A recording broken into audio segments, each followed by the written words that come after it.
আঙ্গো রান্নাঘরে সবাইকে স্বাগতম। আজকে তৈরি করছি পিৎজা। পিৎজার ডোয়ের জন্য লাগবে আটা, ইস্ট, চিনি, লবণ, তেল ও হালকা গরম পানি। সব কিছু একসাথে মাখিয়ে 2 ঘন্টা রেস্টে রেখে দিলেই তৈরি হয়ে যাবে পারফেক্ট পিৎজা ডো। ডোকে রুটির শেপ দিয়ে কাঁটা চামচ দিয়ে একটু ছিদ্র করে দিতে হবে। তারপর রুটিকে তাওয়ায় হালকা উল্টে পাল্টে নিব।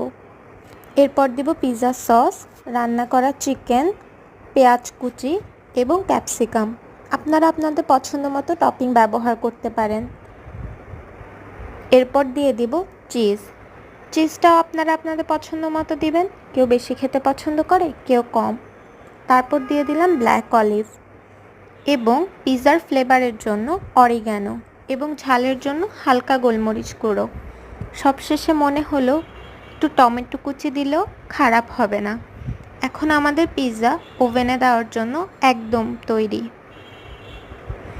প্রিহিটেড ওভেনে 180 ডিগ্রি সেলসিয়াস তাপমাত্রায় 5 মিনিট বেক করে নিব। খুব সহজেই তৈরি হয়ে গেল আমাদের পিৎজা।